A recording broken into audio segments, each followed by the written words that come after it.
Coming in at number 10, we have Steve Rogers, aka Captain America. One of America's very first superheroes in the Marvel Universe during the Second World War, Steve Rogers is notorious for dodging certain death after surviving his plane crashing into the frozen Atlantic Ocean through suspended animation.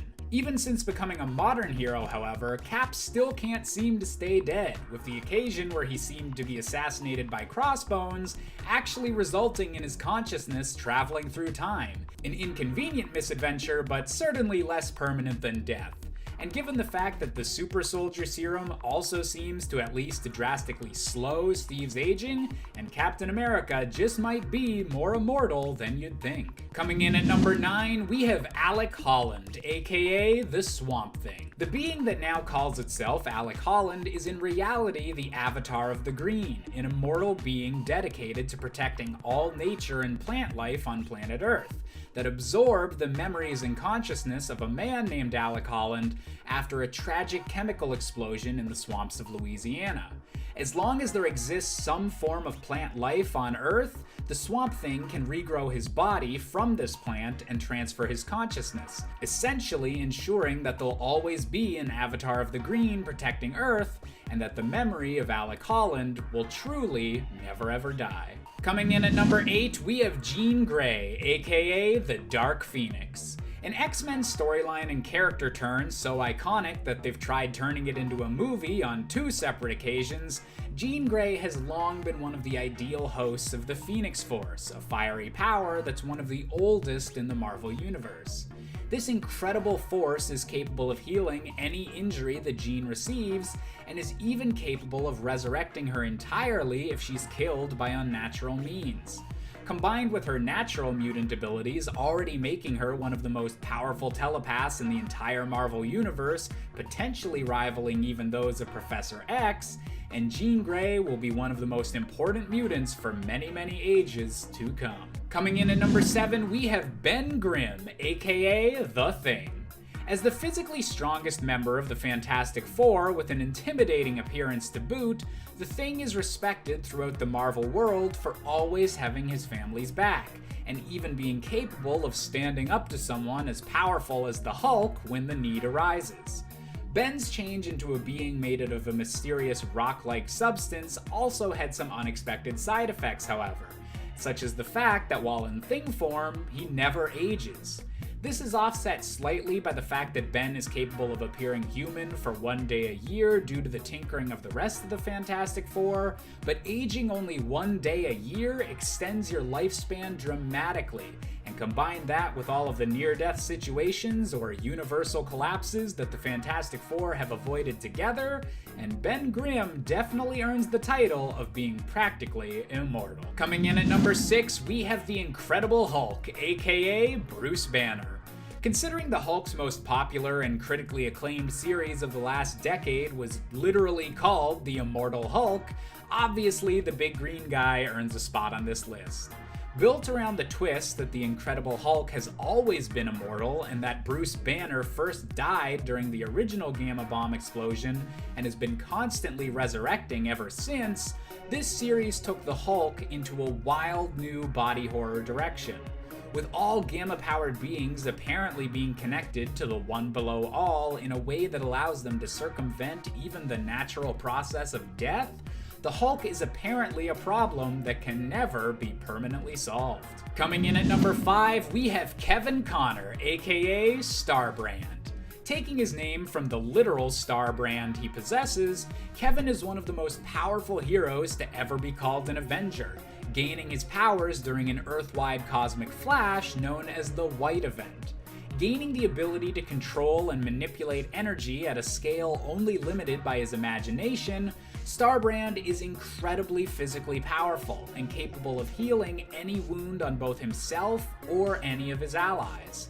Starbrand is so powerful that he's one of the few beings to ever kill a Beyonder, destroying one of the multiversal beings when the Marvel Universe was collapsing in a massive explosion, yet somehow reappearing unharmed once the Marvel Universe was restored.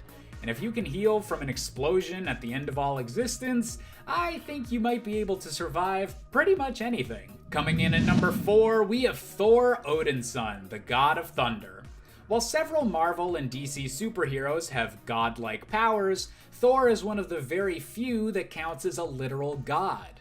Having protected both Midgard and Asgard for thousands upon thousands of years, Thor has already had eons worth of adventures by the time we were introduced to the character in the comics. And according to all the storylines that feature an older All-Father Thor, he'll continue to outlive the rest of the Avengers by thousands and thousands of years more.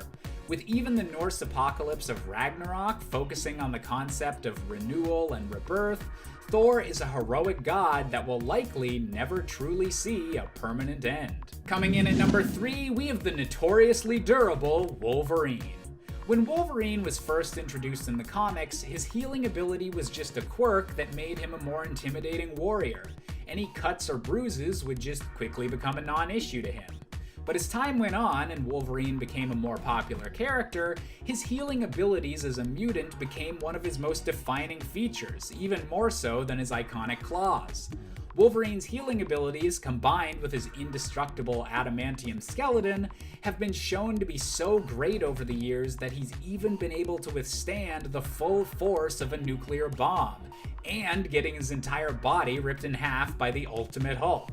Even in the few instances where someone has been able to officially kill Wolverine, he's somehow found his way back to the land of the living through time travel or magical means, ensuring that Wolverine will live on to fight another day. Coming in at number 2, we have the one and only Superman.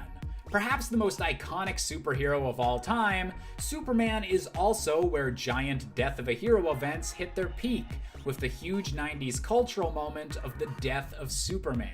After a grueling multi-issue battle through the streets of Metropolis that saw Superman giving up his life to defeat the unstoppable killer Doomsday, it appeared that the Man of Steel was dead for good.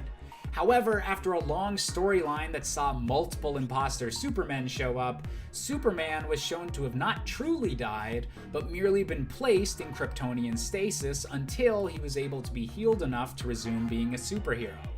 Even after the beating of a lifetime from a complete monster, Superman remained unstoppable and has remained unkillable to this day. And finally, coming in at our top spot, we have the Venom symbiote. In a potential alternate future seen in the one-off story called Venom: The End, it was revealed that the most famous symbiote in the Marvel Universe has a longer shelf life than you'd expect. Keeping his host Eddie Brock alive for hundreds of years past a normal human lifespan, this story explores the symbiote finally letting go of its oldest friend and becoming the sole organic being left in a universe slowly dying to an artificial intelligence plague known as the God Mind. The symbiote wound up being the very last living thing before the universe was reset, showing that the most immortal creature in the Marvel Universe might just be a pile of black goo. No offense, Venom. Number 10, Yara Flor. Yara Flor is destined to become the new Wonder Woman. At least that is what Future State would have us believe. For now though, in the Prime Earth continuity, she is just coming into her own and being introduced to us as a hero, figuring out as well what that means for her as our Wonder Girl. Yara herself, like Wonder Woman before her, is also a demigod. In Future State we learned that while her mother was a mortal woman, her father was a Brazilian river god. Yara is an Amazonian in two ways, being from the Amazon and also being an Amazon of the Amazons. She is not from Themyscira like Diana, but instead from the Amazonian rainforest. We've seen the potential of Yara via her appearance in Future State, but currently she is not at her full power levels just yet, as she doesn't have the same amount of experience as her future self. Like Diana, she is also a skilled combatant and has enhanced strength and speed due to her heritage. Number 9, Beta Ray Bill. Beta Ray Bill isn't someone you'd initially think of when you think of Immortal, but he is down with the Immortals of Asgard, and so I think we can include him too. Also add in the fact that he is a cyborg, and you have a Beta Ray Bill that just won't quit, in most cases at least. In his Thor form, Beta Ray Bill becomes one of the toughest heroes around, not only known for his strength but also his durability. He is immune to disease and sickness and becomes pretty much immortal in that form. Being at the level of strength and capability when it comes to his his power levels also makes him one of the most powerful heroes in the Marvel Universe, even though he might not be the one that you think of first. Still, I'm really happy I put Beta Ray Bill on this list because I feel like we never talk about him enough. Poor Bill. And friends, before we move on to this next spot, if you are loving this list, I have a lot more immortal, powerful heroes that I want to tell you about. So be sure to let us know you are loving it by giving this video a thumbs up. And shout out in the comments, be like part 2, part 2. Maybe we'll do a part 2. Number 8. Orion. Orion is one of the new gods and also the son of Darkseid. But just because his dad is one of the greatest villains of all time when it comes to the DC universe doesn't mean that he can't be a hero, which is ultimately what Orion is, preferring to fight on the side of good. Although this doesn't mean that he never has conflicts with other superheroes in the DC universe, because that does happen from time to time, with Orion arguing that his approach to heroism in certain cases is superior. Orion is an amazingly skilled fighter and leader who is known for his super strength, durability, and stamina. He also is immortal like his father, and because Darkseid has also been established as a constant in the DC universe, therefore invulnerable from ever being permanently defeated, we can discern that Orion likely has a similar thing going on, being descended from Darkseid as he is. Number 7. Icarus. I would be remiss if I didn't at least mention one Eternal on this list. Eternals are known for their immortality. I mean, it's kinda in the name. Eternal. We call them eternal because they are. They have lived on Earth for 1 million years at this point or more, Icarus included. They are beings who were created by the Celestials, but whose purpose remained a great mystery in the comics for a long time. Initially though, it seemed that the Celestials had created them to kind of be Earth's heroes, but also because they kind of enjoyed messing with species on other worlds, which was exactly what they were doing with humanity when they created both the Eternals and their initial sworn enemies, the Deviants. Icarus, like himself, is often thought of as being the Superman equivalent of the group. Icarus is well known for his durability, strength, flight, and energy manipulation and energy beams, including heat vision as a form of. Icarus is strong enough to take on Thanos one-on-one and also possesses the ability to heal himself. Like other Eternals, he also has the capability to teleport, though he actually prefers not to do that, and he possesses low-level psionic abilities that allow him to communicate telepathically, as well as more advanced telekinetic abilities. Number 6. Supergirl.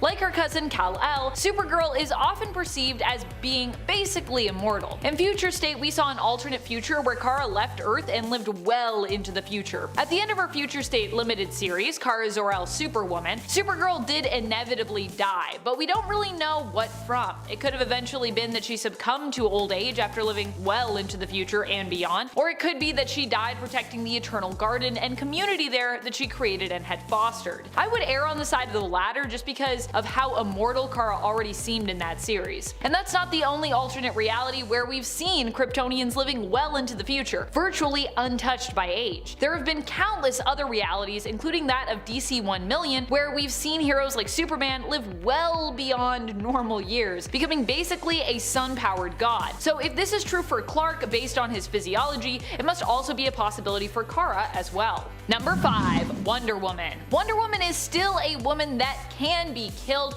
but she has also been known as a demigod in the comics before, with one origin for her making her the daughter of Hippolyta, the Queen of Amazons, and Zeus, a god of Olympus. Really, the god of Olympus. More recently, during the events of Dark Knight's death metal, Diana was also raised up to become an omnipotent god amidst the stars, transcended into an otherworldly being and leaving our earthly plane behind, at least for a while. Diana would get a glimpse into a potential future, giving us the Future State line, world, and event. Wonder Woman is known for being one of the fiercest and strongest fighters amongst the Amazons and in the world of DC besides. Number 4. Circe.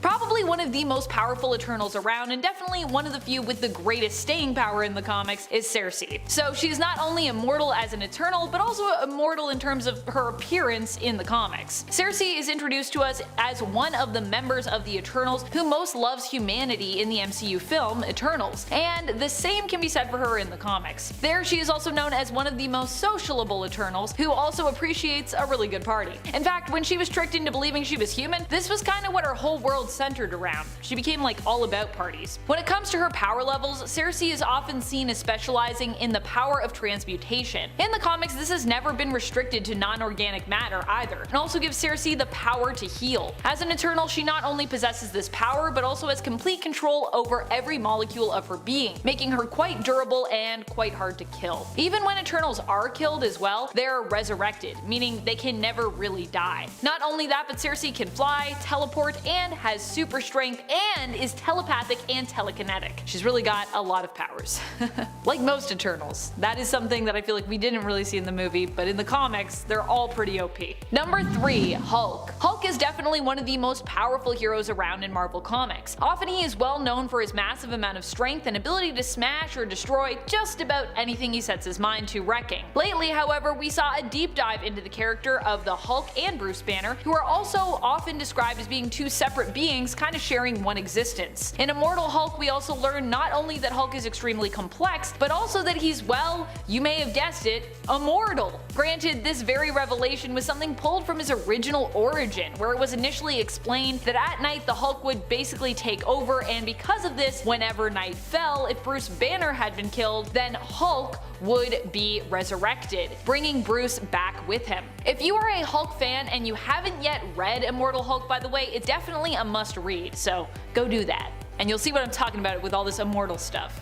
If you didn't already know, because I feel like, you know, if you've been a Hulk fan for a long time, then you probably were like, I mean, it makes sense. Number 2. Jean Grey. Jean has died a lot, and I mean a lot, and yet she always comes back. If that isn't immortality, I do not know what is. Even when she has been dead for years, she still returns. A big part of what makes her so indestructible is how much the Phoenix Force loves her and often sees her as its preferred host. I guess except for the whole Phoenix tournament thing, that really threw my whole understanding of the Jean-Phoenix connection for a loop. As a superhero, Jean is one of the most powerful around, but often chooses to show restraint when it comes to her abilities unless she is really needed to set things right. She's just kinda too OP as well. She is an Omega level telepath and an extremely powerful telekinetic. Number 1. Superman. One of the most immortal of the Immortals out there, and one of the most powerful, is Superman, who has been established as immortal as long as he's under a yellow sun. Granted, his immortality is a little bit conditional, but when it comes to being a powerhouse, Superman is undisputedly one of the best and most established in comics today. I mean, they kinda had to nail down his powers and give him weaknesses to make his struggles more grounded. That's how unstoppable he initially was, back when his superpowers were basically whatever he needed them to be in order to save the day and solve problems. Superman has also died before, but has pretty much always come back, and following the death of Superman, we also learned that due to Kryptonian technology, even this publicized and sensationalized death would most definitely not be a permanent thing. A very powerful factor that Superman also possesses when it comes to his immortality is how popular he is, evidently. So it'd be really hard to kill Superman because we'd all be like, no! No one would accept it. We'd all be like, just tearing our hair out and beating our chest, be like, unacceptable. In its end, Moon Knight. Mark Spector is better known as the vigilante Moon Knight. Once a mercenary, Mark Spector was left for dead in the desert, where he was revived by the moon god Khonshu.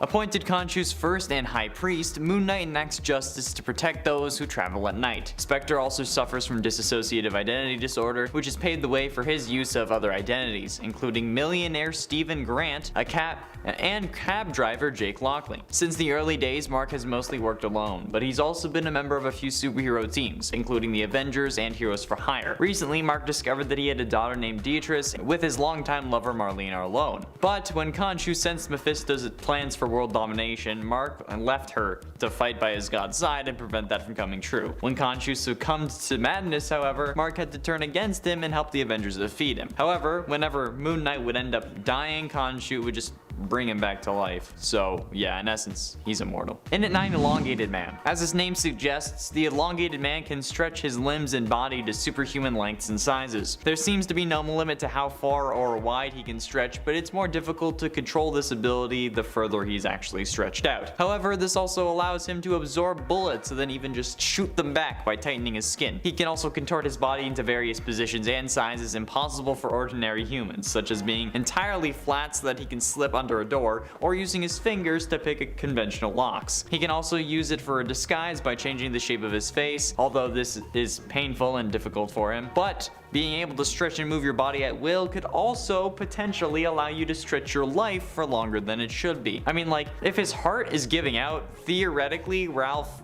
can just like force his heart to keep pumping by literally doing it himself, right? He can like shrink his heart and make it pump, right? So like it is partially possible, or at least there is a slight chance that he could be immortal, which is after all what this list is all about. It's might be immortal, right? In at 8, Ghost Rider. Jonathan Johnny Blaze, aka Ghost Rider, is an American motorcycle stunt performer and entertainer turned spirit of vengeance. He was the son of famed stuntman Barton Blaze, who tragically died during a stunt. He became bound to Zarthos and the spirit of vengeance after making a deal with the demon Mephisto to spare the life of his surrogate father, Crash Simpson. Now, with the power to control hellfire and to inflict pain on those deemed evil with his penance stare, Blaze seeks vengeance, riding his hell cycle as the Ghost Rider. But like, being the spirit of vengeance, being in debt to Mephisto kinda makes you pretty immortal in my book. Like, in human form, Johnny has no possession of any superhuman powers or supernatural capabilities, but as Ghost Rider, he's the supernatural combination between experienced motorcyclist and Zarthos. As the Ghost Rider, Johnny Blaze possesses a variety of supernatural powers at his disposal. However, any weapon crafted from heaven or like blessed can mutilate the Ghost Rider,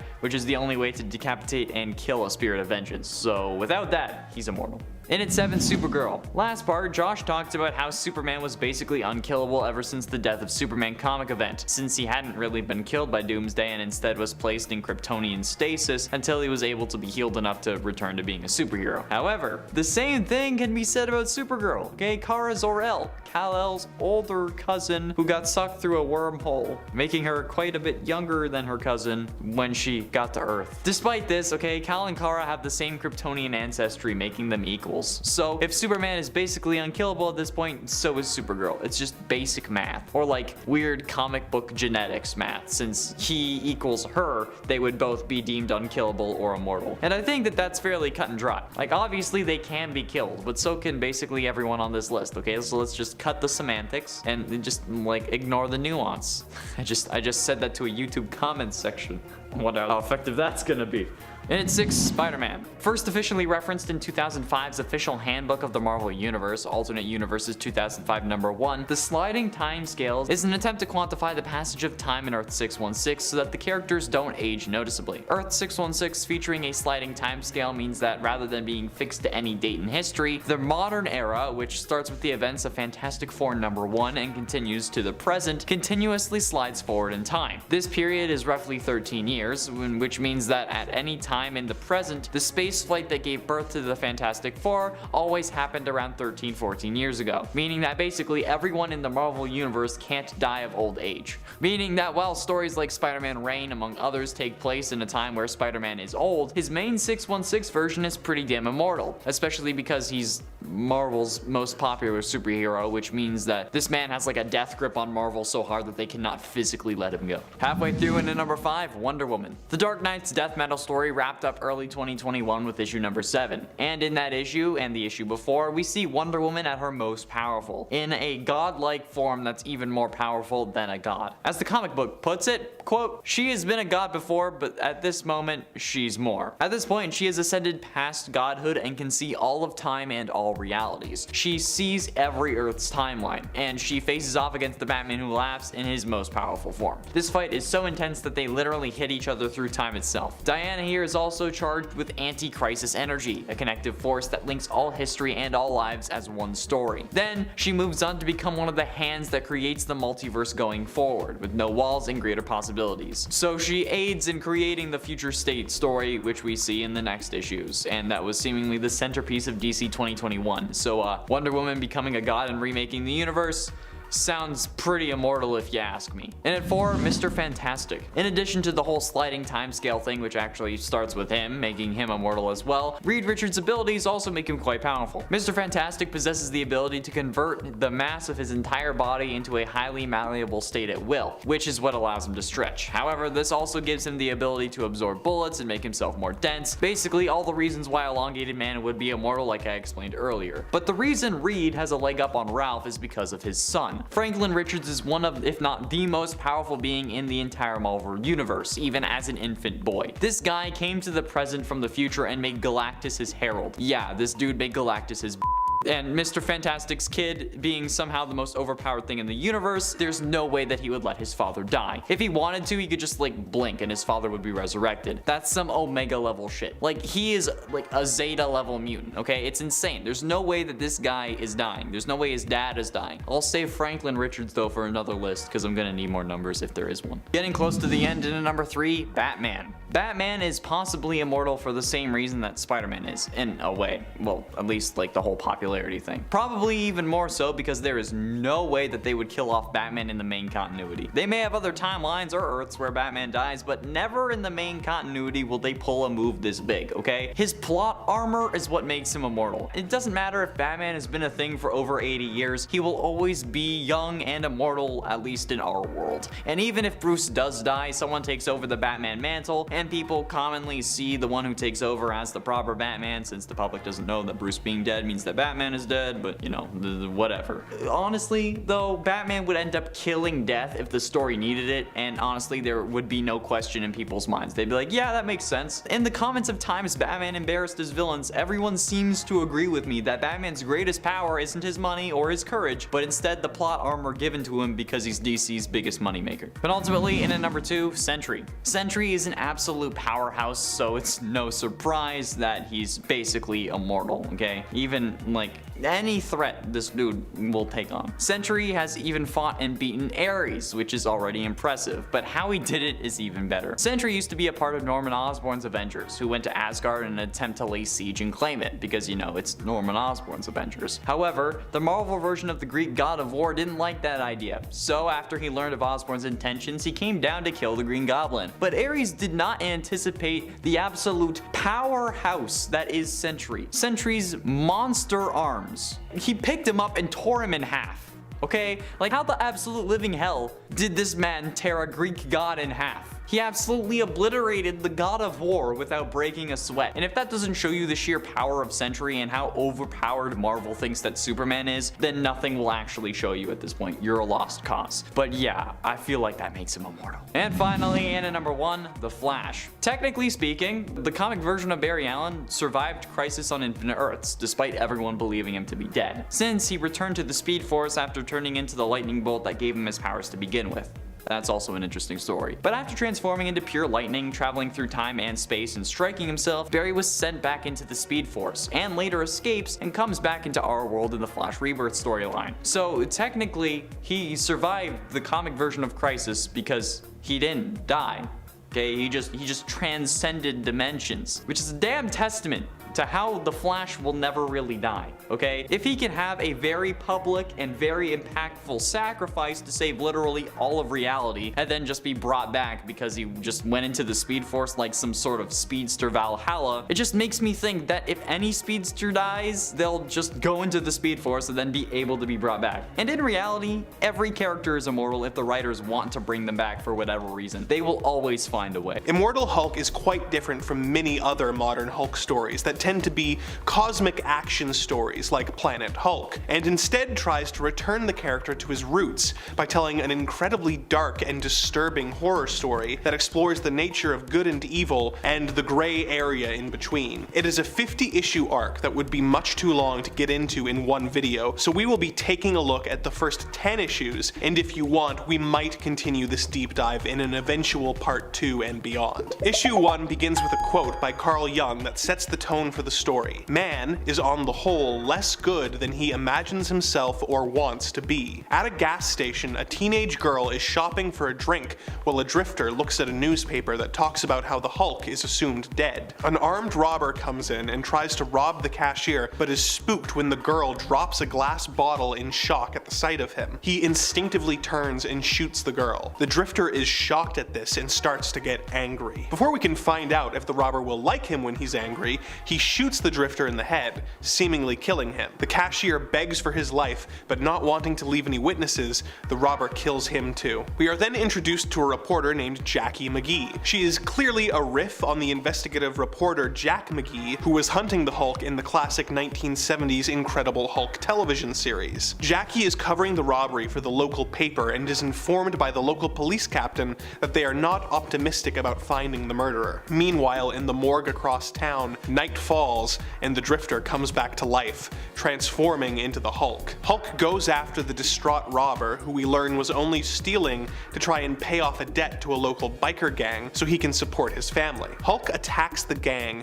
and chases the robber, who he soon corners. Hulk, who by the way is extremely articulate in this series, asks if the gun made him feel powerful, and if he secretly wanted to shoot those people to feel that power unleashed. The robber begs for mercy, saying that it was a mistake. I'm not a bad guy, am I? Hulk closes in on him, retorting, "What do you think?" The next day, Jackie is talking to the police in the hospital. The entire gang has been severely injured, and the robber may never wake up and has almost broken every bone in his body. The police reveal to Jackie that the gang members are claiming that it was the work of the Hulk, and that Bruce Banner must not be dead. In a nearby motel room, Bruce sits contemplating his own morality, asking his reflection if he is a bad person. Issue 2 begins with Bruce having a nightmare about the hours after his exposure to the gamma bomb, when he was believed to be in the walking ghost phase. The walking ghost phase is a real term used to describe the hours after exposure to severe radiation where the body has yet to show symptoms of the horrible death that is to come. Bruce remembers the terror of feeling fine, but hearing the clicking of the Geiger counter telling him that this was not the case. The frustration of this triggered a Hulk out. As Bruce wakes up, we learn about what his life has become. He is on the run,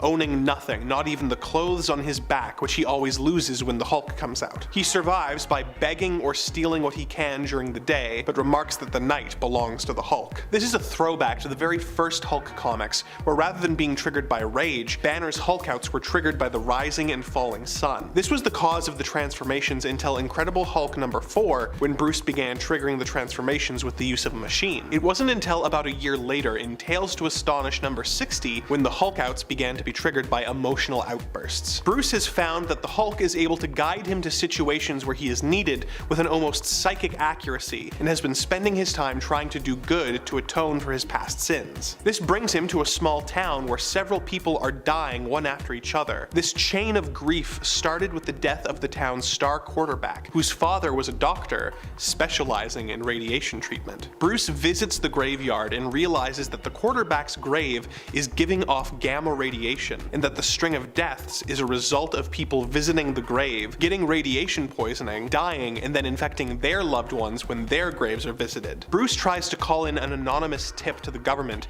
but in order to be believed, has to reveal his identity to the operator. He climbs a mountain and finds a glowing green cave, where he discovers the radiation doctor, Dr. Fry, who has been transformed into a glowing green ghost-like gamma creature. A walking ghost, if you will. He is surrounded by the dead bodies of people who discovered the cave that he has been killing in order to avoid them knowing he is alive. He attacks Bruce, but Hulk comes out. Fry admits to the Hulk that after his wife died, he started fearing death, and in order to avoid it, created his own gamma formula inspired by Banner's work. It seemed to work with no side effects, so when his son announced that he was going away to play football at college, Fry gave him the formula to help him avoid injury on the field. Unfortunately, it turned out that the reason Fry hadn't had any adverse effects was because he had developed a minor tolerance to gamma radiation due to his constant exposure to it through his work. His son got sick fast, bleeding green out of his eyes and throwing up green bile worthy of Danny DeVito's Penguin. The son started talking about how he could see a green door below them and that someone was looking through it. He died, and soon after, Fry began transforming into a gamma creature. Hulk explains the consequences that his actions have had on the town, and Fry begs for his life as he is still afraid of death. Hulk tears off his limbs and buries him in the cave, sealing off the entrance, leaving him to spend eternity buried alive and alone. The issue ends with Fry reconsidering his position and screaming and begging for a death that will not come. Something I can relate to as someone who saw X-Men Dark Phoenix in theaters. Issue 3. Jackie McGee is interviewing people who witnessed an incident involving the Hulk and the villain Hotshot. Each witness is giving a very very different perspective on the events, with each of their stories being drawn in a different art style. Hotshot had taken a church hostage because he believed that his girlfriend Jess had been possessed, and he wanted to get her an exorcism. Like Dr. Fry's son, she had been rambling about a green door that she had been seeing in visions. Hulk busts in and stops Hotshot, and Jess is found dead in a motel with her head spun the wrong way around. The words "green door" have been scrawled on the wall. Hotshot is blamed for her death and hangs himself in prison soon after. Jackie puts the story together but gets a phone call from Walter Lenkowski, aka Sasquatch of Alpha Flight. He also wants to find Bruce as he needs help with an issue he is having with his Sasquatch side. Issue 4. Walter arrives in South Dakota to talk to McGee. He explains his origin to her. Although a Canadian, he was attending Penn State University on a football scholarship, where he was rooming with a young Bruce Banner, who had transferred to Penn for a semester to use their Gamma facilities. Although most considered Walter a jock, he also had a passion for science and was inspired by his roommate to start learning about Gamma and became his research assistant. Bruce would sometimes go off on Walter, resenting the fact that he was already beloved as a football player and was trying to also become a Gamma scientist, something Bruce considered his territory. Walter went on to be a football star until he saw on the news what Bruce had become. He made it his mission to replicate Banner's work in a more controlled fashion, and using his NFL fortune and help and funding from the Canadian government's superhero monitoring agency,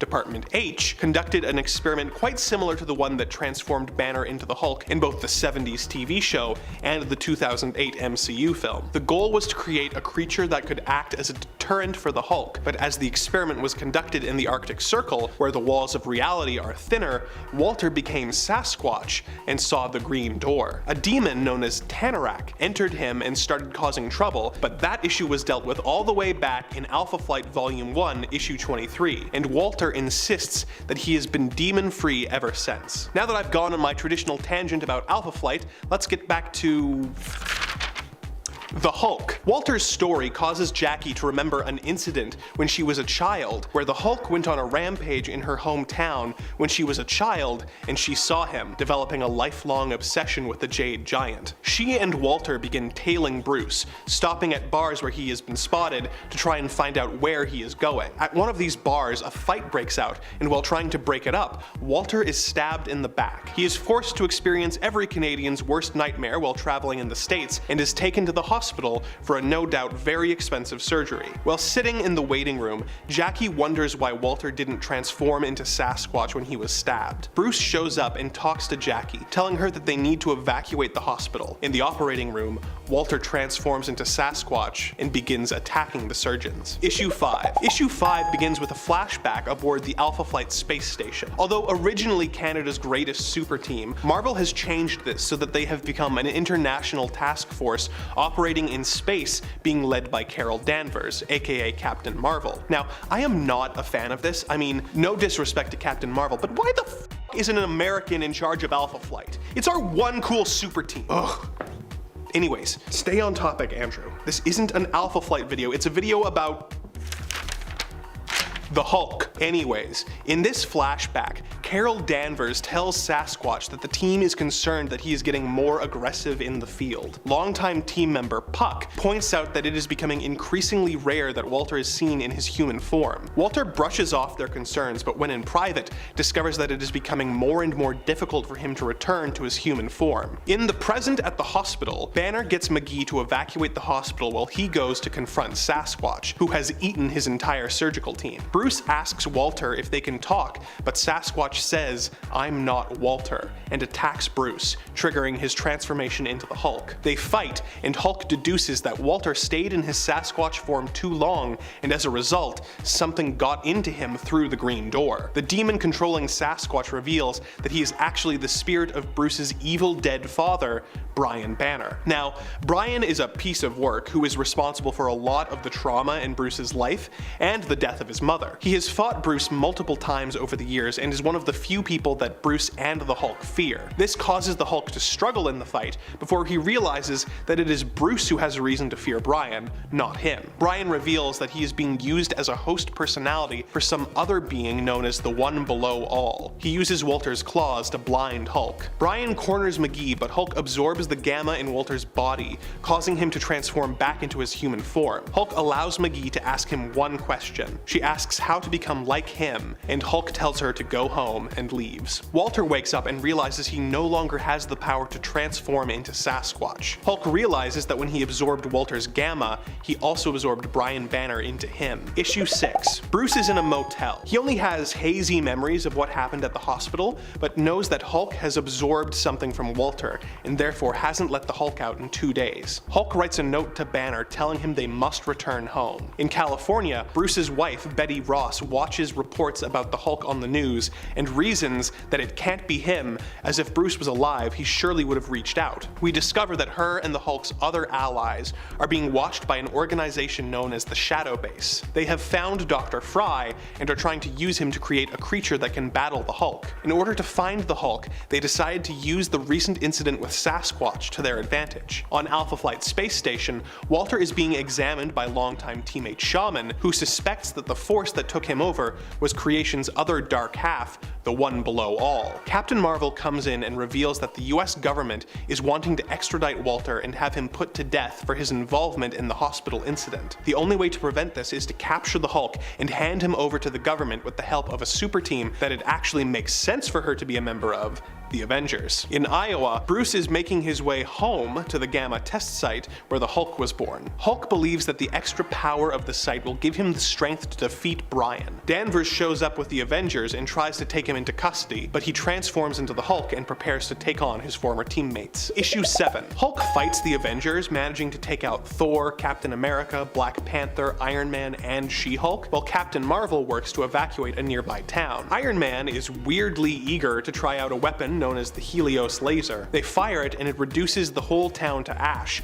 and turns Bruce into crispy bits. He is turned over to the Shadow Base, who split him into separate pieces and keep the various body parts in jars to prevent Hulk from healing while they study him. The scientists at the Shadow Base are studying Hulk's healing factor as they continue to torture the vivisected hero. On Alpha Flight Space Station, Danvers tells McGee about how the Hulk has been taken by the US government without a trace, as anyone who could give them information has become unreachable. Although he no longer has his powers, Walter is still an expert in gamma radiation and is put in charge of a new team by Captain Marvel with the mission of locating the Hulk. They call themselves Gamma Flight as a bit of an inside joke, although there actually was already a Marvel team known as Gamma Flight. You see, back when Alpha Flight operated under the Canadian government, they had various training teams that heroes would join while they worked their way up to the main team, one of which was Gamma Flight. Ugh. Focus, Andrew, it's not an Alpha Flight video. Hulk, you're talking Hulk! In the lab, Hulk reveals that he has been allowing the scientists to study him so that he can better understand himself, and could have escaped at any time. He snaps his fingers, creating a shockwave that shatters the jars, allowing his various body parts to reassemble. He absorbs the cruel scientist who has been torturing him, and escapes to make his way to the Gamma Bomb site. Issue 9. The villain Bushwhacker is working for the Shadow Base and is tracking the Hulk as he continues on his journey. The Shadow Base has made a deal with Carl Creel, aka the Absorbing Man, and have been experimenting on him to make him stronger so that he can defeat the Hulk. The experiments give him the ability to absorb gamma power and turns his skin red. Hulk gets to the base but realizes that it was actually Brian Banner's idea to go there so that he could get rid of the Hulk. Hulk is about to leave when he is attacked by Absorbing Man. They fight, but Hulk grows weaker and emaciated every time he lands a blow. Creel absorbs too much of Hulk's power and ends up absorbing Brian Banner and the One Below All. Absorbing Man's consciousness is transported to another realm where the One Below All appears before him in a form Creel can comprehend, and tells him that as a creature of pride, he was always going to end up in hell. Back on Earth, Creel's body tears itself apart in front of a shocked Hulk. Issue 10. Aboard Alpha Flight Space Station, Walter gets a positive ID on Hulk's gamma signature and sets out with Gamma Flight and McGee to track him down. Creel is still stuck in the other realm and cries about how sorry he is. Back on Earth, his mutilated body repeats the words to an unimpressed Hulk, but continues to attack him. Hulk rips out Absorbing Man's spine and uses it to beat the crap out of him. Jackie, Puck, and Walter show up in a ship to try and speak to Hulk, but Bushwhacker uses a sniper rifle to take a shot at Hulk, making Hulk think that Gamma Flight is firing on him. He is sent into a blind rage, and with a thunderous Hulk smash, takes out the ship. Hulk comes to his senses when he sees Creel running towards the test site. He realizes that Brian's plan was to absorb more gamma radiation so he could open the green door. Before he can go after Creel, Puck shoots him with a plasma rifle. Creel absorbs the gamma radiation and opens the green door, transporting Hulk, Jackie, Puck, Walter, and Bushwhacker into the other realm. Jackie asks where they are, and the Hulk turns to her and says, "Welcome to hell." And at 10, Painkiller Jane. First appearing in 22 Brides #1, Painkiller Jane is an event comics character created for a 5-issue miniseries, but then went on to crossover with characters like the Punisher and Hellboy. Jane Vasco started out as an undercover cop trying to infiltrate the mob. After gaining the trust of the mob boss, she is sent to meet a rival member to pass on a message, but unbeknownst to her, they planted a bomb on her, blowing it up as soon as she meets the member. He somehow survives and is able to revive her, while also giving her the superhuman ability to regenerate in the process. She then decides to leave her life as a cop behind, becoming the vigilante Painkiller Jane. While this may be the origin listed on most websites, a different origin was presented in the first Painkiller Jane miniseries, and the Dynamite Comics miniseries contains references to both versions. Her powers make her indestructible, being able to heal wounds in less than a minute. She has recovered from gunshots, explosions, chemical weapons, axes to the spine, and even a shotgun to the face, and if that's not the description of immortality, I don't know what is. And at 9, Batman. Batman isn't really immortal. He's a regular guy who has insane martial arts skills, and he's the world's greatest detective. But he's been around since 1939, that's 80 years. And while it may be a long time for the Bat, he's still looking good for his age, even though he should be looking like Bruce Wayne from the CW Crisis on Infinite Earths crossover. First appearing in Detective Comics #27, Batman may not be your typical version of Immortal, but it's 100% sure that under no circumstance will Batman ever be killed off. Permanently, I should say. Unless it's an alternate version of him and not the main one that is bringing in the major bucks. Major bucks? The only way they would kill off Batman is if they needed the publicity or if everyone stopped reading, but nobody's gonna stop reading Batman. He's immortal because he brings in a huge amount of money. He's got like that protagonist armor, like the solid armor at that. And it ain't Deadpool. Deadpool is one hell of a disease, and I mean that as in you'll never truly be rid of him. He's like an STI. Sure, your symptoms may go down and you won't be able to spread it, but it will flare up again every once in a while. First appearing in the New Mutants #98, Wade Winston Wilson is meant to be a parody of Slade Wilson, and they do this in the best way. The wisecracking, death-loving merc with a mouth is able to, like Painkiller Jane, restore any wound within a matter of seconds, or longer if it's a whole appendage, like a hand. This ability also depends on his mental state. If he's happy, awake, and alert, it works at its best. His healing factor is strong enough that he has survived complete incineration and decapitation, and even his head was able to be its own person as Headpool. He was able to regrow his head as well after it was pulverized by the Hulk in Deadpool Kills the Universe, a graphic novel. If you can do that, where can I sign up? I can look like an avocado had sex with an older, more disgusting avocado on a topographical map of Utah. And it's 7 Groot. I am Groot. I am Groot. I am Groot. Okay, I'm not actually gonna do that the whole time. And now I've also realized that the editor can put whatever they want over me saying that. Oh no. First appearing in Tales to Astonish #13 in 1960, Groot is essentially a tree. He is a Flora Colossus from Planet X. These beings are tree-like humanoids whose language can only be understood by listening to the stiffness of their larynx and the breaths in between each sentence, which is one of the most creative things that we've seen done with a language. Sure, you can't speak it like Dothraki, but it's still pretty cool. Groot originally came to Earth to capture and study humans, but was destroyed by termites used by Leslie Evans. Xemnu made a duplicate of Groot by combining a human and a tree so it could fight Hulk, but that was destroyed as well. In the MCU, Groot sacrificed himself in the first Guardians of the Galaxy movie, saying "We are Groot" rather than "I am Groot," but then was brought back using a leftover twig, which sprouted into Baby Groot and more recently Teen Groot. This guy has died and come back more times than me, so I'd say that's pretty damn impressive. I've come back a total of 0 times, I think. I might have died once. I don't know. And at 6, Ghost Rider. First appearing in Marvel Spotlight number 5, Johnny Blaze agrees to give his soul to the devil in order to save his father's life. The result of this is, at night, when he is around evil, his flesh becomes surrounded in hellfire and his head becomes a fiery skull. He rides a fiery motorcycle as well and can launch blasts of hellfire from his typically skeletal hands. There have been many incarnations of the Ghost Rider over the years: Johnny Blaze, Noble Kale, Denny Ketch, Alejandro Jones, and Robbie Reyes, to name a few. And while being able to get shot, stabbed, or whacked and not feel anything can contribute to immortality, the fact that there will never not be a Ghost Rider serves as more of a way to secure immortality. I almost included Oliver Queen on the list because of what happened during the CW Crisis crossover, but I figured I'd not include characters based on what happened on the TV. I'd just do comics. And at 5, Dr. Fate. First appearing in More Fun Comics number 55, his origins and alter ego were not shown until More Fun Comics number 67, where it was revealed that Kent Nelson and his father went on an expedition to the Valley of Ur. While exploring, Kent's father finds a temple. They explore it further and Kent opens the tomb of Naboo the Wise, reviving him from suspended animation and releasing a poisonous gas that kills his father. Taking pity on Kent, Naboo spends the next 20 years teaching him the ways of the sorcerer, giving him a mystical helmet, amulet, and cloak when he completes his training. Just like Ghost Rider, there have been many different people taking on the Dr. Fate title: Kent Nelson, Jared Stevens, Hector Hall, and Khaled Nassour, just to name a few. And gaining the powers of a freaking sorcerer is literally one of the coolest things that can ever happen. But the persona of Dr. Fate will always live on, always finding someone new to wear the helmet and use the title. So while the characters that wear the helmet may pass and change, the mantle of Dr. Fate will always have a home, which is really pure immortal.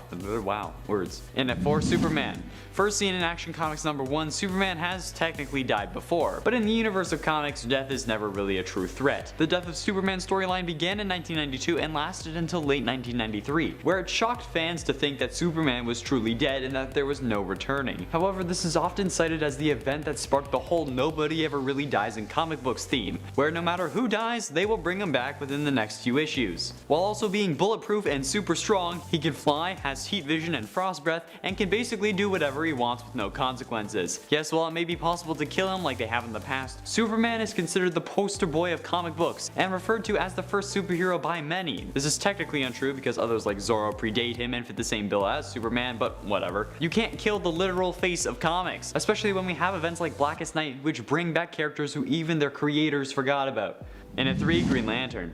Whenever a Green Lantern dies, another creature worthy of a ring gets chosen. There is no way to ever really eradicate any Lantern Corps from existence, since the rings will just, straight up go find a new host. There have also been plenty of Green Lanterns explored in the comics: Alan Scott, Hal Jordan, John Stewart, Jessica Cruz, John Diggle. Plenty of men and women and aliens have gotten their hands on a green ring of power. But what if we were to wipe out every single Lantern at once? Like a bomb that is able to get them all since they were like at a con or something. Well, if one ring managed to survive, it would still find another host, so you'd have to destroy the rings as well. But unless you can literally do all of this at once, you'd be screwed.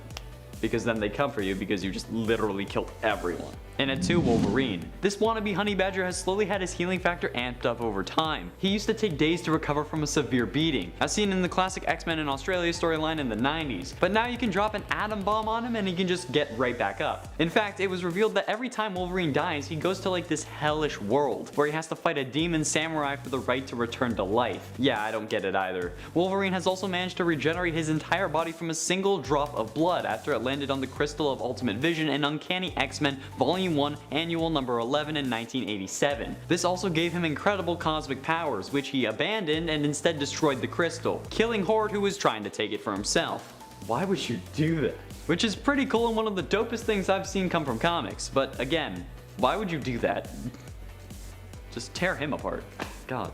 Finally, in at number 1, Mr. Immortal. How can I not finish this list off with the guy whose name is literally immortal? First appearing in West Coast Avengers Volume 2, number 46 in 1989, Craig Hollis was visited by the entity known as Death Urge, shortly after his birth and the death of his mother. This entity started urging Craig to do dangerous things, while his father thinks it's just an imaginary friend. Eventually, as Craig calls him Dirge, convinces Craig to set his house on fire and hide beneath it. This event kills his father and Dirge leaves. He gets put in foster care with a father, but grows close to his foster sister. They fall in love, but is torn away when she offs herself. This causes Dirge to come back, and Craig asks him to kill him as well so that he can be with her. Dirge refuses because he's just a dick, But this doesn't stop Craig, who tried to fulfill his wish by jumping off a building, only to realize he can't die. He uses this ability to become a superhero, and as his first outing as Mr. Immortal, he's shot and left for dead. He decided he needed a team to make better use of his abilities, so after putting an ad out on Craigslist, he founds the Great Lake Avengers. A superhero who can't die but wants to?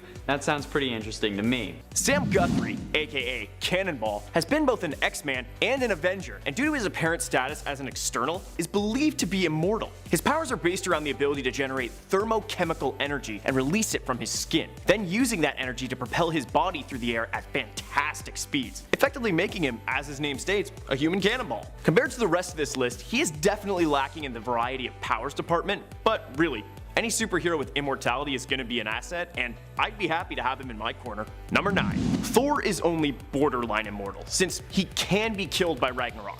That said, it's not permanent because of the cycle of rebirth, and it's also a comic and he's not Ben Parker, so Thor will always be back.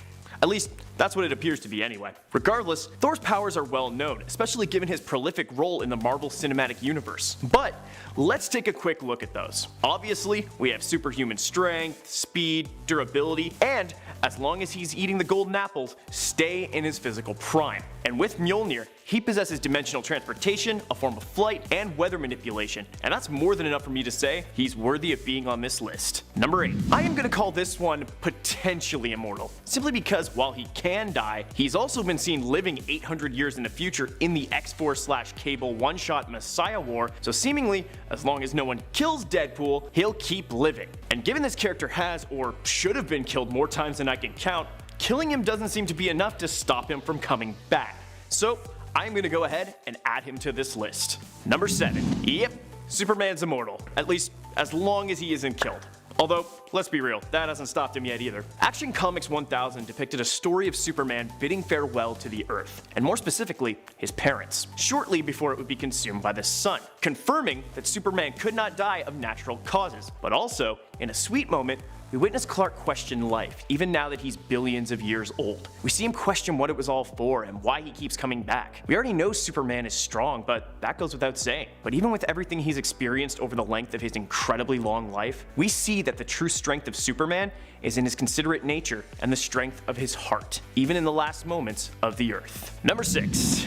Artemis is actually a fairly new character, not to be confused with Artemis Croc. This, fully known as Artemis of Ban Amygdala, is an Amazon who left to recover the Bow of Ra, and became an ally of Red Hood and Bizarro in the process. Much like Wonder Woman, Artemis is immortal thanks to being a child of Hera, although she can be killed in battle. She basically has the same base set of powers that Wonder Woman possesses: superhuman strength, agility, stamina, durability. So if Wonder Woman can make the cut on this list, I'd say Artemis is definitely worthy. Speaking of which, number 5. While Wonder Woman has always been semi-immortal, as of her New 52 relaunch, she's actually been fully immortal. And considering she was impressively strong before that, adding the powers of superhuman speed, accelerated healing, and flight pretty much clinched her being on this list. Heck, she's even gained the powers of Ares, the god of war, so add that to her ever-growing list. And let's face it, with Gal Gadot being her new face, how can you not love her? Number 4. The Phantom Stranger is an interesting immortal, specifically in that he doesn't even seem to be killable. The guy has had his heart removed and still didn't die. His origins are as of yet unknown, but several stories have circulated, including that he's a fallen angel who chose no side between heaven and hell, and thus must walk the earth for all eternity. Another states that he is a citizen of another universe, who at the end of the previous universe passed over to the new universe. That's actually really interesting. This might be just me, but I've always loved fictionized biblical characters. Anyway, Phantom Stranger's powers include dimensional travel, Eldritch Blast, spectral sight, illusion casting, oneromancy, and reality manipulation, just to name a few. So this guy's kind of amazing, and his only real limitation is his inability to directly intervene with, well, anything. Which kind of makes him sound like, well, some might say, God. Number 3. Yep, Dr. Manhattan couldn't be missed on this list. He's insanely powerful, seemingly impossible to harm, and can restore his body when disintegrated and be just fine. He doesn't breathe, he doesn't eat, he doesn't sleep, and just to top it all off, he's immortal. He's basically one of the most powerful beings in the DC universe. As far as being a hero goes, however, he's always kind of towed the line. As far as Immortals go, he's similar to Phantom Stranger in that he seems to be disconnected from humanity and only intervenes when he feels it's necessary. So given his power levels and immortal status, and that god attitude, he's on the list. Number 2. Yeah, the fact that the Phoenix Force has ever been stopped is amazing to me. I mean, the Phoenix Force is an ancient cosmic entity that represents life that has not yet been born, and the forces of creation and destruction. It's immortal, and was born of the void between states of being. Its very birth just sounds like a god. In addition, it is the nexus of all psionic energy in all realities of the Omniverse, and is among the most feared beings in the entire universe, and is able to cut and regrow any part of the universe as well as destroy it entirely. And given the aliases it's had over the years, the World Destroyer, the End of All That Is, the Big Bang, Chaos Bringer, and Ravager of Worlds, I think it's safe to say that this immortal cosmic entity's strength is pretty boundless. Now if they could just make a good movie about it. Number 1. I'm surprised I don't hear more about the Sentry. So, the Sentry was originally named Robert Reynolds, a middle-aged man who obtained his power from a special serum he took as a boy. The result was he obtained immeasurable power, but another being came to be, known as the Void. The Void turned out to be Robert's other half, and as long as the other exists, the other can never die. They will always come back. And in the most recent volume of Sentry from 2018, the Void and Robert have finally merged together, becoming whole once again and possessing power greater than they ever had while separate, which was already pretty much off the charts. So who knows how powerful this guy is now. That said, an immortal being who can't be stopped by a team of Avengers? Gotta give it to them. That is power. Number 10. The Spectre. Let's start off with a different type of immortality, one coming from a character who was never mortal to begin with. Kinda. The Spectre first appeared in More Fun Comics number 52 back in 1940. Now the Spectre, because of this, dates all the way back to the Golden Age. At first the Spectre was Jim Corrigan, a man whose soul was denied entry into the afterlife by a being known as the Voice, and is instead sent back to fight evil. This, however, was after he was murdered. He would create a costume and call himself the Spectre. However, the version fans would become more familiar with, and who would become the more iconic, was the Silver Age version, which would tweak the Spectre to a spirit of vengeance, who would possess hosts and have them act as a vessel for delivering his brutal brand of justice. This way, you could still also have the Jim Corrigan backstory, but the Spectre could also possess other characters, like for example Hal Jordan. He was the Spectre after he snapped and killed the entire Green Lantern Corps in Sinestro. But it's fine, it was parallax. I mean, you'd think a cosmic being would know that, but it doesn't matter. Accept the retcon so no one has to feel bad. The Spectre has waned in popularity in the modern era and isn't seen anywhere near as much as he used to be. Number 9. Franklin Richards. The son of Reed Richards and Sue Storm Richards of the Fantastic Four. Franklin possesses a terrifying Omega-level power set that has only grown over the years. Franklin first appeared in Fantastic Four Annual number 6 back in 1968 and only just became a teenager. Happy birthday. Now Franklin's immortality is implied because, well, you'd have to jump through some hoops to explain it via his power set. But he has been placed on the same level as the Celestials and depicted as one of the last beings alive at the end of the universe, just chilling with Galactus. The cosmic set have already taken notice of Franklin because he can essentially do anything. Because of this, he is a very desired player on all sides because he's also so dangerous. Hence why in canon at the time of this recording, the mutant separatist movement wants him on their side and not allied with his human meta-powered parents, or mutate powered. He has been shown in certain future timelines to be able to kill Celestials. So in short, Franklin Richards is one to sit up and take notice of. It almost makes his superhero name Powerhouse sound cool. Almost. Number 8. The Hulk. The Hulk is currently, at the time of this recording, in a comic called The Immortal Hulk.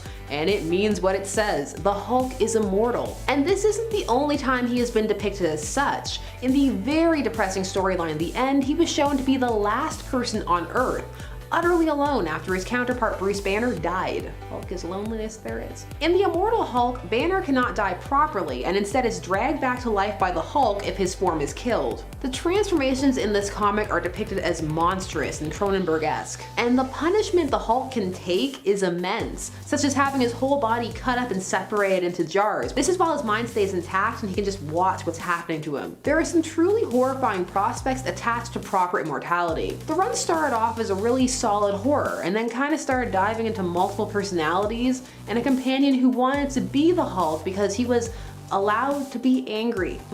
Remember when the Hulk was sent into space? How about his friends and allies and how they fear him and never really trust him? How about how he lives life, drifting from place to place? How he's a danger to people that love him. The right to be angry.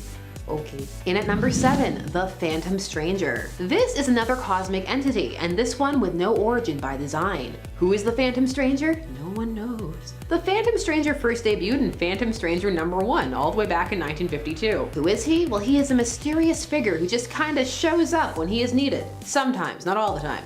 He also has abilities that can do what is needed, most of the time. And of course, he is vague and cryptic, for sometimes not even he knows why he was drawn to an event. Because of how vague all of this was, not only has the Phantom Stranger been depicted very differently depending upon the writer, but he never really caught on too well. It's hard to get attached to a mystery person who shows up sometimes cuz. He did show up that one memorable issue though, where Superman became a marine vampire. Never forget. Phantom Stranger, just cuz. Number 6, Hercules. Hercules plays a decently large role in the Marvel Universe. He debuted in Journey into Mystery Annual #1 back in 1965, but that's cuz his first appearance in Avengers Forever was later said to be that of an imposter. Hercules here is immortal because he is an Olympian god in this continuity, and thus gets all the perks. No being a doorman for him. Now, Hercules had a fake-out death fairly recently at the time of this recording, where it looked as though the universe he was fighting in had ceased to exist, been destroyed. However, Amadeus Cho was able to discover that he was in fact still alive. Hercules is a good friend and rival to Thor, you know, like an anime. Hercules has also sacrificed his powers only to have them mysteriously return. Why? Who knows? Phantom Stranger. I know, different companies. Although now there may be a reason. That's what retcons are for. Number 5, Iron Man. Going for a more unconventional form of immortality with Tony Stark. Now Tony is very frail, even by human standards. For a time he needed to be in his Iron Man suit just to survive. And despite all the enhancements he built into his suits, at one point fusing them to him permanently with nanites, he was still brutally killed by his friend Captain Marvel, Carol Danvers. This was during Civil War II. It was because he didn't want to arrest people before they did crimes. However, Tony did not die. No, he managed to AI himself and then build a new body, which has led to an interesting arc in his 2018 run about AI rights. You know, like those Voyager episodes. So Tony can be immortal, since he has found a way to transfer his consciousness into a digitized format, and hence make himself downloadable into robot bodies. However, every now and again, he must contend with the idea of, is he real? Does he have a soul? Are we just supposed to pretend he's real, Tony, and forget Civil War II happened? Probably. Number 4, Wonder Woman. Wonder Woman is an interesting case because no matter the origin, there is always at least implications, if not the downright statement, that she is immortal. Be she made of clay or the daughter of Zeus. Indeed, for a time, all Amazons on Paradise Island, later renamed Themyscira, were said to be immortal. Diana is a goddess and a warrior, and a compassionate leader, walking an intriguing balance of kindness and pragmatism. That is hard for all writers to capture. And of course, she is a staple in some of those "it's a dystopian future, but Wonder Woman is still here" stories. This is part of why some fans love pairing her with Superman. As while it varies, he is definitely more long-lived than most mortals. Number 3, Thor. Thor is meant to be immortal as he is a god from Asgard, but Thor keeps dying. Now, he is meant to be extremely long-lived, but for all intents and purposes immortal. However, Thor has been killed on more than one occasion, most recently by Captain Marvel, Carol Danvers. Thor's deaths are unique as well, for they play on his mythological origins. So instead of just vanishing, he goes to Valhalla or other realms and can continue to have adventures there. So there is the idea that even if he's gone, he's not fully gone, and people know where to go get him. Number 2, the Sentry. The Sentry is immortal. Don't ask how, they explain it, but just let it be. He took a serum that places molecules a second or two ahead in time. This activated a photosynthetic Superman-style response, which allowed him to store energy and power himself. Immortal. No matter how it came about, the Sentry is immortal, and that is part of what makes him, or made him, so dangerous for a long time. At least in terms of the Sentry's existence, which only dates back to 2000. He was two entities, both the Sentry and the Void, who was a dark mirror to the Sentry. So if he existed forever, so too did the Void.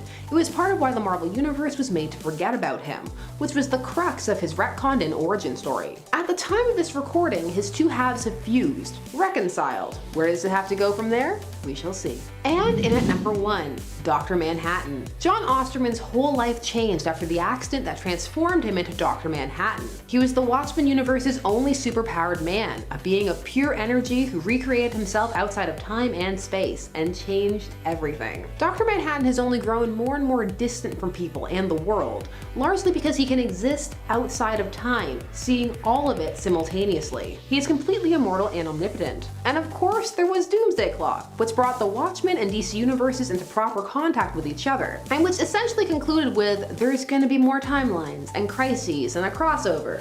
100% worth a wait of 2 years.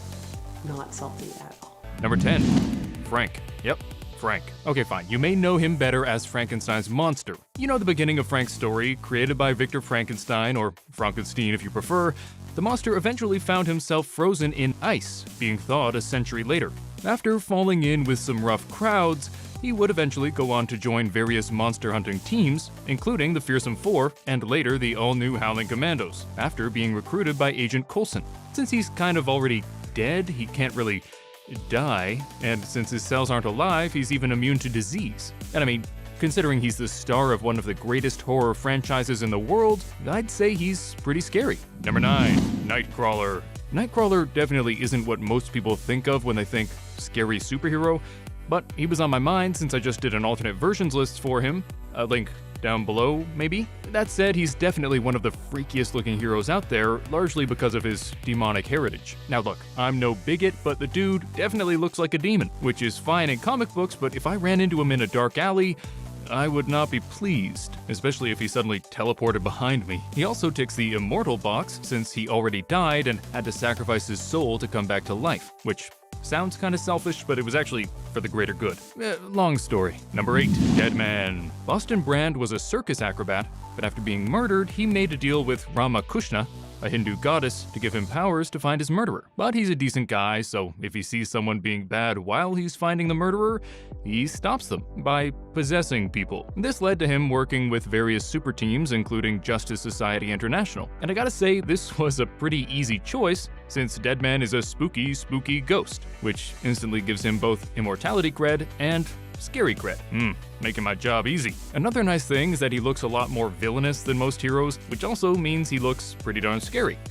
Sometimes. Other times he's a bit goofy, but we won't talk about those times. He's scary, he's immortal, he's on the list. Next, number 7, the Immortal Hulk. Yeah, Hulk in general is pretty scary and pretty immortal, but Immortal Hulk is even scarier and even immortal.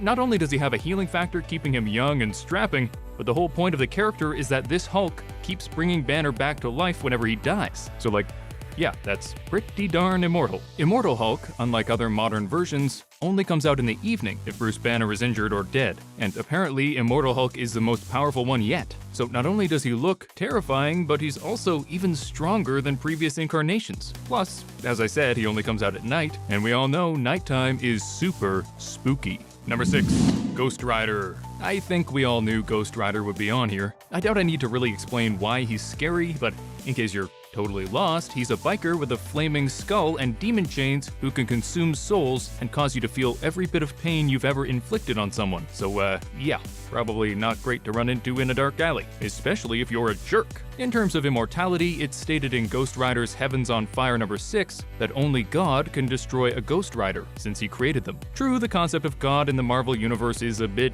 shaky, so this might not be meant to be taken literally, but I think it's fairly safe to call them immortal. Number 5, Venom. When it comes to scary comic book characters, Venom is definitely one of the first a lot of people think of. I know he gave me nightmares as a kid, although I also had a talking toy of him, which was my favorite. Represent! Venom is freaky not only for his terrifying appearance, but also because the idea of having an alien symbiote latch onto me and control me sounds awful. However, the most terrifying thing about Venom is talking about him/it/them. Am I talking about the symbiote? The combination of them? Which version of the combination? Who's with the symbiote? Which of the dozen retcons are we referring to? And how many people will yell at me in the comments if I get it wrong? Seriously? It's a nightmare. In terms of immortality, we haven't really seen a symbiote latch onto a host for long enough to know if they're immortal that way, but the symbiotes themselves are believed to be, so I think that counts. See? Confusing. Number 4, Swamp Thing. Swamp Thing is definitely among the lesser-known superheroes on this list. Some people may not even be aware that he's a good guy, since characters based on horror tropes tend to be pretty evil. But hey, as we learned with Frank, you mustn't judge a book by its cover, even if it is a pretty scary cover. Swamp Thing came into being when scientist Alec Holland had an incident with his biorestorative formula, causing his consciousness to enter a nearby swamp. This consciousness was then able to enter any plant life and use it as a body of sorts. Despite its horrid appearance, Swamp Thing would go on to find love and fight to protect humanity. and nature. And yes, the Swamp Thing is immortal. As long as there is plant life somewhere in the universe, there's somewhere for Swamp Thing's consciousness to live. It's like he has like 8 gazillion Horcruxes, except he doesn't have to split his soul. Not too shabby. Number 3, Lobo. Lobo is a big, strong, loud, arrogant, violent blowhard from the planet Zarnia. He's also, full disclosure, one of my favorite characters, so I'm a wee bit biased here. That said, he definitely fits the criteria. Immortal? Check. He's such a wacko that he was straight up banished from the afterlife. Scary? Check. Freaky looks aside, his name translates to "He who devours your entrails and thoroughly enjoys it." And the main man lives up to that name, having exterminated almost everyone on his home planet, including children, with flying scorpions. Yeah. Lobo was created as a parody of all the 90s comic books that were hellbent on being super gritty and dark and intense, and he is definitely all of those things, with a tongue planted firmly in one's cheek. Number 2, Spawn. The thing with this list is that most superheroes look, well, heroic, which generally means they don't look very scary. Not so with Spawn.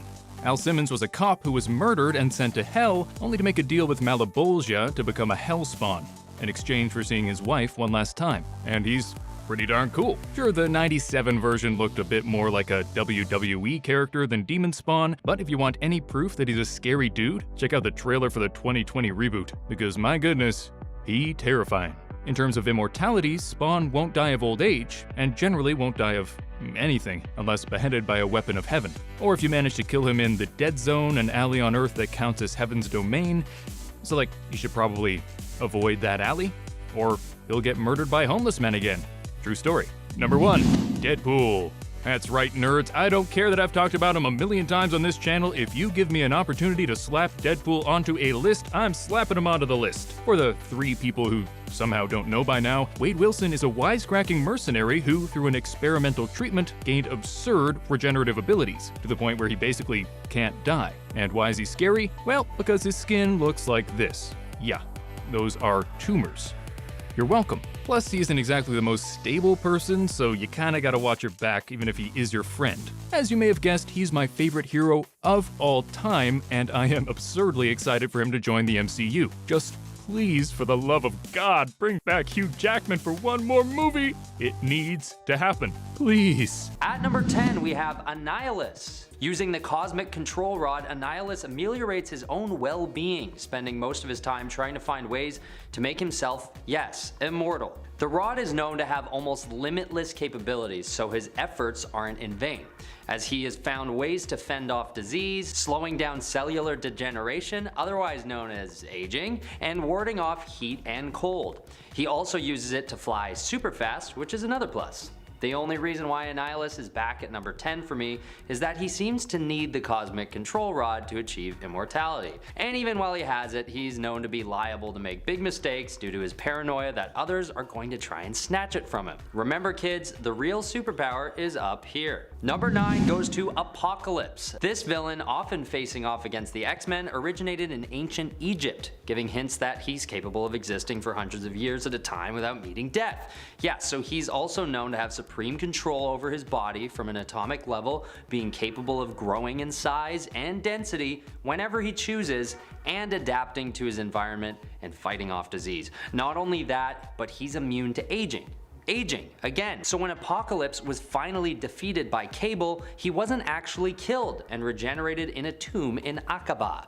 So there you have it. It seems like this guy will always be around. Our best bet is to keep him at bay for a while before he inevitably comes back, possibly repeating this process for eternity. Alright, at number 8 we have Mephisto, a demon creature who presents similarly to how humans view Satan. And yes, he did this to manipulate our singular views of evil through our tale of Satan the fallen angel. Regardless, Mephisto is known to be so powerful that he does not need food or water, or even oxygen to survive. He even has abilities to regenerate in the instances that he is damaged, going as far as regrowing limbs. And he can also see his own future if he so chooses. So even if something was coming his way that could somehow usurp his seemingly immortal powers, he would see it coming and put a stop to it before it could reach him. Mephisto proves to be a threat throughout the ages, and although he does face certain limitations to his powers and influence, this list isn't about power, but about immortality. So there you go. Number 7, we've got Anti-Monitor. Yes, this villain appears a lot on these powerful villain super lists, but I couldn't ignore him on this one even if I tried. His influence in the comics is immense, but what places him in this list is primarily his near infinite age. This guy was born in the early days of the cosmos, lived for over 9 billion years in a dormant state, and even fought a battle with his counterpart, Monitor, for 1,000,000 years. It's hard enough for most beings to live that long, let alone be in a constant battle the whole time. And on top of all this, he's also just proven to be nearly impossible to kill. Even when he's vanquished for good, he isn't really killed, but instead broken up into molecules and scattered through the universe. And he had to be punched into a star to make that happen, by Superman from Earth 2, with the help of Darkseid, Superboy Prime, Dr. Light, and heroic Lex Luthor. So I'd argue that Anti-Monitor definitely deserves a spot on this list. Number 6 on our list goes to the one and only Kang the Conqueror. This villain is so powerful that he's able to change the course of history with little to no effort. His ability to traverse through time gives him supreme insight and also the capability to appear in any time in the history of our universe, future, past, and present.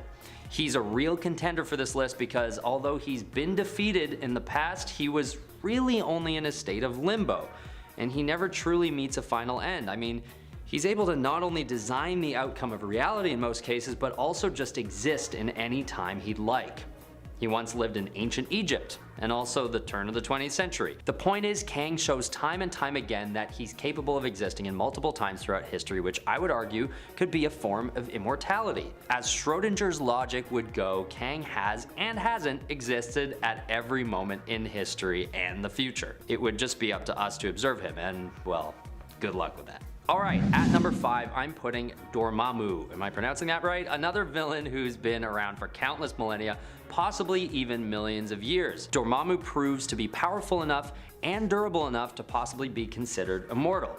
One piece of evidence is his clash with Agamotto, a spawn of one of the elder gods where Dormammu actually held his own. And for those of you who don't know, Agamotto easily contended against Galactus himself. And if that wasn't enough to suggest Dormammu's potential for immortality, he's also immune to aging and harm of any kind, physical or mystical. His powers have also been used for resurrection in the past, so it's fair to say that stopping this guy will be tough, and arguably won't be permanent in any case. Okay, at number 4, we're looking at Surtur, the 1,000-foot tall fire giant who can move stuff with his mind. Surtur was the sworn enemy of Odin and Thor and eventually destroys Asgard. At a few points, Surtur is imprisoned and banished, but never completely destroyed. Even after one of these instances where Surtur was transported to the Sea of Eternal Light and frozen for all time, he still re-emerges after a Norwegian guy named Sven finds a medallion with connections to Surtur, and subsequently turns into him. Thank you so much, Sven. And once again, when he's finally defeated by the Asgardians, he isn't really, since he just finds himself resurrected in a realm called Muspelheim. There's one instance where he's then beheaded by the Twilight Sword, another where he's basically destroyed by Odin who steals the Eternal Flame from him, but based on his track record, I'm not buying that any of these instances are the last of him. We're in the top 3, folks, and at number 3 we have none other than Thanos.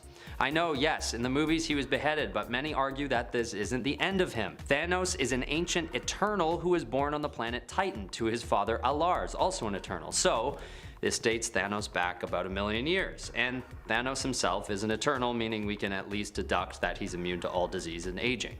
In fact, Thanos was specifically banned by death from his realm, meaning it's almost confirmed that he can't be killed. So yeah, in the movie, spoiler alert, should have said that by now, we all saw him die. But by the laws of this character's storyline, this won't be the last we see of Thanos, no matter how severe the injury appears to be. Number 2, we've got the insatiable Galactus. This bad guy is hardly a villain anymore and more like a floating entity that feeds on the energy of life forms.